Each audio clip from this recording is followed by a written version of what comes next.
I caught you cheating, Susan. I had just returned from a business trip when my mother-in-law suddenly came at me with a triumphant grin. Cheating? Having no recollection whatsoever, I had no choice but to echo her words. She probably thought I was playing dumb. Her voice got stronger as she continued in a tone as if she were closing in on a culprit. I had a hidden camera set up in the car. Lately I've noticed some things left behind that don't belong to our family. They're men's belongings, and not just once, but several times. I've been suspecting that a man, other than a family member, has been riding in our car. That's why, when you took the dashcam for repair, I was convinced. You tried to cover up evidence under the guise of repair, didn't you? And then you conveniently mentioned going on a business trip. You've been with your affair partner all this time, making sure you won't be caught on the dashcam. But unfortunately for you, I had my own camera set up. I'm sure everything has been captured on it. There are 2 cars at my in-laws' house, and one of them was used by everyone living there, which included me. The car that is for everyone's use is equipped with an interior dashcam that records details of things that take place both on the road and inside the car. My guess is that my mother-in-law had it set up in an attempt to gather evidence of my infidelity. That's why when I sent it for repairs, she immediately assumed that it was to conceal evidence. I was at a loss for words. My mother-in-law has set up a dashcam and has accused me without even bothering to check what she has captured, all to prove her theory of me having an affair. Why does she suspect me to this extent and confidently assert that I'm cheating? It was most likely because I used to work as a hostess at a hostess bar during my college days. My family was not wealthy, and so I worked as a hostess to earn money to pay for my college tuition. My parents suggested I apply for student loans, but I declined as I heard they can take several decades to pay off. Working as a hostess was a good job for a college student. It may not have the best reputation in society, but because it didn't interfere with academic pursuits, but provided valuable social learning experiences, the job had advantages for students. I had flexible working hours, working mainly at night, and so I was able to plan around my classes and other extracurricular activities. Socializing with men in their 40s and 50s also provided me with opportunities to learn about economic structures and various aspects of different industries. In fact, the knowledge I gained while working has been useful in my current job. I was still a student working as a hostess when I started dating my husband, Mike. It was he who saved me when a drunk customer who had followed me on my way home tried to take me to a hotel. Mike understood my job, and he was okay with it. After graduating from college, I started working at the same company as him, although in a different department. Mike was always hesitant to tell his family about my days working as a hostess, saying that his mother had conservative views. You don't work as a hostess anymore, so you don't need to mention it to them yet. If we decide to get married, I'll tell them myself. I agreed with him, and we continued our relationship without disclosing my past to his family. However, Susan, is it true that you used to work as a hostess at a hostess bar? One day, we were visiting Mike's parents over the weekend. This was before we got married. Mike's mother began to speak, once the 2 of us were alone in the room. There's no way I can allow a woman like you to date my son. You need to break up with him and get out of his life immediately. Hold on a moment. I'm not the type of person you imagine me to be. I used to work at a lounge, just serving and entertaining clients over drinks, nothing more. Be quiet, you filthy woman. His mother raised her voice hysterically and pounced on me. Just then, Mike returned. Mom, what's going on here? As he stepped between his mother and me, he looked at us, alternately, saying, Calm down and talk to me. This woman was a hostess, did you know? Yeah, she used to work at a lounge, just sitting next to clients, serving drinks, and having conversations. I knew that. So why didn't you tell me? Mike sighed deeply. Because I knew this would happen. I was waiting for the right time to talk to you about it. How did you find out anyway? With some hesitation, his mother replied in a faltering tone. Melissa started talking about how she wanted to work as a hostess to earn money. She apparently came across a Top All-Time Popular Hostesses article online and found Susan. Melissa is Mike's younger sister. She's into flashy things, has a tendency to change boyfriends frequently, and definitely fits the typical image of a hostess in general. So it's okay if your own daughter wants to become a hostess, but it's not okay for anyone else? As Mike spoke with a mixture of exasperation and disbelief, his mother's voice grew shrill. I never said it was okay for her. How rude. But you didn't scold her like this, did you? Well, when you brought this woman here the first time, I thought she was a respectable young lady, and I was relieved. I didn't know she was a filthy woman. She deceived us. Susan is indeed very responsible. She worked as a hostess to pay for her tuition, not for mere leisure like Melissa. She didn't neglect her studies, and quit right after she graduated. She even secured a position at a reputable company. Her performance at work is even better than mine. At these words, his mother clenched her lips in frustration, while I was deeply moved. He stood up for me as I was being condemned. But I couldn't help but feel concerned about the deteriorating relationship between myself and the woman who could become my mother-in-law. Just as I was contemplating the challenges of marrying Mike, despite my love for him, he surprised me with a proposal. But what about your mother? She would absolutely be against us getting married. Don't worry about her. My dad used to take his clients to lounges with hostess services for business, so he understands. He actually helped me convince my mom. Really? Absolutely. While I was skeptical, Mike was full of confidence. I couldn't quite shake off my anxiety, but still I chose to trust him and nodded in agreement. Our plan was to find a place for the two of us to live together after getting married. Mike, being the second son, always joked that if anyone should live with their parents, it should be the eldest son.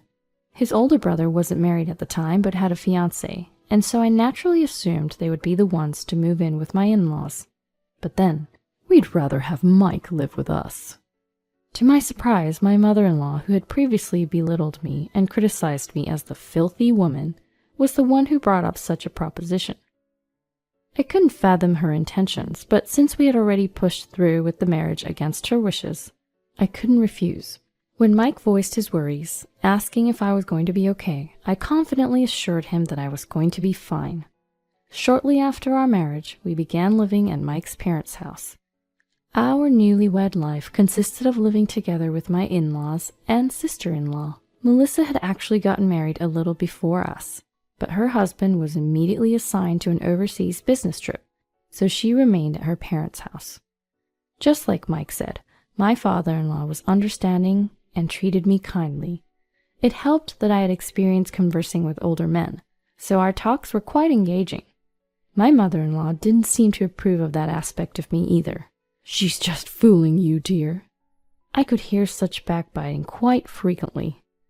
She spread rumors in the neighborhood about me being filthy, and when she saw the designer items I had received during my days as a hostess, she would make snide remarks about my spending habits. At first, Mike and my father-in-law would scold her, but the shrewd woman eventually started to harass me when they weren't around.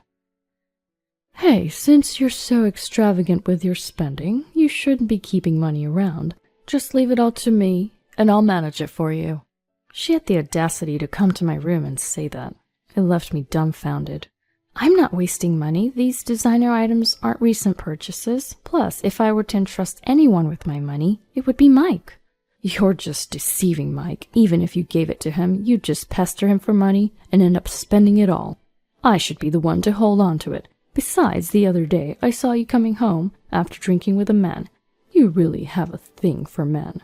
That man was my boss. If you work for a company, it's natural to occasionally socialize over drinks, isn't it? Always making excuses. Just hand over your money to me. I was at a loss for words, but because I'm not someone who spends a lot of money in the first place, it wouldn't inconvenience me much, even if I were to give her a portion of my salary. So I replied, I guess I could give you about half of my salary, but remember, it's my money that you'll be managing, so don't use any of it. How could you say that? You are really rude. That's how I ended up giving half of my salary to my mother-in-law each month. She would come to my room to collect my salary each month, perhaps to keep it a secret from Mike and my father-in-law. Melissa, my sister-in-law, was more favorable towards me. She would approach me in a friendly manner and ask about my days as a hostess, or seek advice on her friendships. I appreciated her being friendly with me, but it wasn't exactly comforting, given that she was far more reckless with her money than me, but never got scolded for it. Plus, Plus, I've noticed that she's been occasionally taking and using my personal belongings without permission. In the beginning, she quietly borrowed them and returned them, but eventually, she stopped returning them. My mother-in-law's behavior was escalating as well. She would follow me when I went out on my days off, and if I spoke to a man at all, she would take photos claiming it as evidence of infidelity. She'd show these photos to Mike and my father-in-law, insisting over and over again that I was having an affair and that I should be kicked out. "I want to trust you." After being shown evidence of infidelity by my mother-in-law for who knows how many times, Mike spoke to me with powerless words that seemed to contradict his true feelings. "But the number of photos my mom brings to me, isn't it excessive? Have you been meeting men behind my back?" "No way," I interrupted him out of shock. "Your mom takes photos of random people I bump into or people asking me for directions. Strangers I absolutely don't know." "Yeah, you're right, sorry." Mike's voice lacked energy, and I didn't feel he fully believed me. Melissa would buy into everything my mother-in-law said, often commenting, whether maliciously or not, "Susan, you really have a lot of men wrapped around your finger. That's amazing." Her words seemed to be taking a toll on Mike as well. My mother-in-law's boast about having caught me red-handed came amidst this ongoing tension. "I finally got definitive proof of Susan's infidelity." With that, she summoned my father-in-law, Mike, and Melissa to watch the hidden camera footage with her. I knew everyone was suspicious of me. Due to my mother-in-law's outrageous behavior, even Mike started to think I might be cheating. But just as strongly as my mother-in-law insisted on her evidence, I had absolute confidence that I hadn't done anything wrong. And at that moment, only I knew about the shocking footage that was about to disappoint my mother-in-law's expectations greatly. My mother-in-law pressed the play button. Immediately, the inside of a car was projected on the screen. Everyone except me held their breath. What appeared on screen was in fact Melissa, indecently dressed and flirting with a man. That's right, I was the only one who knew about this. The man's belongings that did not belong to the family, as my mother-in-law had put it, were the belongings of Melissa's lover. "What? Wait, what's going on?" My mother-in-law spoke so fast and pressed the pause button on the remote several times, but perhaps due to her panicking, her fingers couldn't actually press the button, and the image of Melissa in disarray continued to play. Melissa's voice filled the room. "Stop it! Turn it off!" she cried out in a voice filled with anguish, on the verge of tears. "Why? Why did this happen?" "But Melissa deleted all the footage from the dashcam." When I opened my mouth, everyone turned to look at me. Clearing my throat, I continued. "Earlier, your mother didn't mention that this footage was from her hidden camera. You let your guard down because you thought you had deleted your own affair from the dashcam, leaving only mine." Melissa, with a look of despair, directed her gaze towards her mother. "Why would you put a hidden camera? That's awful. It's like you're spying. If you wanted to capture Susan's infidelity, you should have at least told me about the camera. And why didn't you check what was being recorded? I can't believe this." Those words sparked anger on Mike's stunned face. "What the heck? You're okay if Susan is the victim of a hidden camera, but not you? Cut the crap." "It's okay, Mike," I said and continued. "You know, Melissa, dashcam data is usually stored on a memory card and can be recovered even after being deleted. The dashcam was acting up, and because I knew that you'd been deleting things, I had it restored while it was being repaired, so your affair is recorded on the dashcam too. Oh, and obviously there's nothing of mine. I never cheated." Tears welled up in Melissa's eyes as she stared at me. "Why? Why would you do this to me? We were getting along so well." "Normally, you don't just take things that belong to someone you're close to, do you? And didn't you, along with your mother, keep saying that I was having an affair? If it really was a relationship based on mutual respect, we wouldn't do such things to each other. It's only natural to be angry if someone does that." "I didn't take anything without permission." Melissa passionately argued to the point of straining her voice, but such lies won't hold up. "Yes, you have. I even have evidence. You didn't notice the hidden camera in my room that has been set up for a long time now, did you?" "Yes, for a long time." I could see my mother-in-law's body tense up at those words. A smile crept up on my face. "Well, it looks like you finally figured it out. It's captured on camera the day you came to my room and accused me of being extravagant with money, demanding that I hand over my salary. I even have footage that shows you coming to my room every month to collect the money." My mother-in-law's face turned deep red. "That's because you squander your money. I was just holding on to it for you." "So where's all this money you've been holding on to for me?" No rebuttal came. My mother-in-law's face remained red, and her teeth clenched in frustration. "I know what you were up to. You've been following me every time I leave the house, but I've also been following you when you go out. And you know what? You've been going to male strip clubs, haven't you? Multiple times a week. You needed money for your addiction." "Is that true? After all the criticism you gave Susan for working at a hostess lounge, you've been spending all the money at strip clubs?" My father-in-law finally spoke up. He looked at my mother-in-law intently, as if pleading with his eyes. She lowered her gaze. "Well, it's true in a way. I may have gone there occasionally, but—" "Susan, can we see the footage from your hidden camera?" When my father-in-law spoke, my mother-in-law unleashed her words as if she had been struck. "There's no need for that. Having a hidden camera in the first place is despicable." "But you did the same, didn't you?" Mike said with a sigh. "Moreover, you were the one who placed hidden cameras in the car used by all of us and secretly followed and took photos of Susan. Susan only had a camera in her own room. Which do you think is more despicable?" Once again, my mother-in-law seemed at a loss for words. I went to fetch the camera in my room with my father-in-law, and we checked the footage. There was Melissa stealing my belongings and my mother-in-law demanding money and coming to collect it. Everything was recorded. "I am truly sorry." Once we finished watching the footage, my father-in-law apologized. Even when I told him it was okay, he wouldn't stop apologizing. Mike joined him and apologized to me as well. "I screwed up. I should have stopped Mom from following you and taking photos. I let my own insecurities get the better of me. I'm sorry." He looked up with worried eyes and asked, "Can I still be your husband, Susan?" "Of course you can." At my words, Mike finally smiled. My father-in-law demanded my mother-in-law to return the money to me and also served her with divorce papers.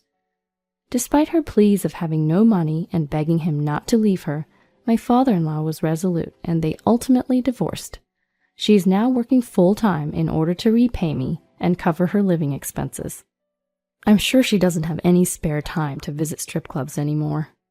Melissa was kicked out of the house and her husband, who was still on his business trip abroad, left her as well. It didn't seem like she was particularly bothered by the divorce, perhaps because she had always been averse to being tied down by one man. On the other hand, what seemed to hit her hard was having to repay me for the numerous designer items she stole from me. She finally started working as a hostess, but not being particularly bright or street smart, she doesn't seem to be doing well. There's even talk of her turning into a sex worker to make ends meet. While I can't say for certain, it seems she's desperate to make money. As for me, I'm living happily with Mike and my father-in-law in my father-in-law's home. As expected, conversations with my father-in-law flowed smoothly. My husband would often ask to join in, maybe because he was jokingly jealous of our relationship. The three of us laugh and enjoy our time together every day.